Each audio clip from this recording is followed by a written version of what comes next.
বিকেল হলে আমার একটু বাড়িতে থাকতে ভালো লাগে না, মনটা খুব খারাপ হয়ে যায়, একটুও ভালো লাগে না, মনে হয় কি একটু ঘুরে আসি। কারণ একটা সময় প্রচণ্ড পরিমাণে ঘুরতাম, আজ আর ঘুরতে যাওয়ার জন্য তেমন কাউকে পাই না, বান্ধবী বোন সবারই বিয়ে হয়ে গেছে।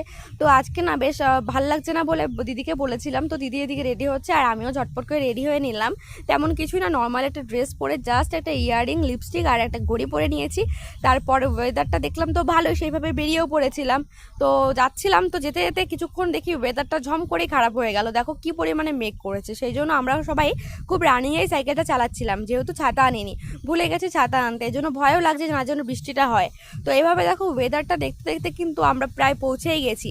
আর কিন্তু দেখো এই যে চলেও এসেছি এই কাকিমার দোকানে। তো এখান থেকে এসে আগে আমরা মোমোটা ট্রাই করলাম, মোমোটা দেখেই মনে হচ্ছে কতটা টেস্টি হবে। আর এই তো আমাদের হাতে কিন্তু চলে এসছে ফুল প্লেট মোমো, মাত্র 30 টাকায়। তো চলো এখন ইস্যু খেয়ে দেখছে, ওকে জিজ্ঞেস করা যাক কেমন হলো।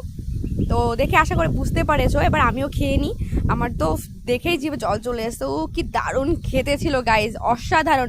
30 টাকা যে এত সুন্দর খাবার পাওয়া যায় সেটা আনএক্সপেক্টেড, আর ঘুগনিটাও দারুণ ছিল। তোমরাও কিন্তু ট্রাই করতেই পারো।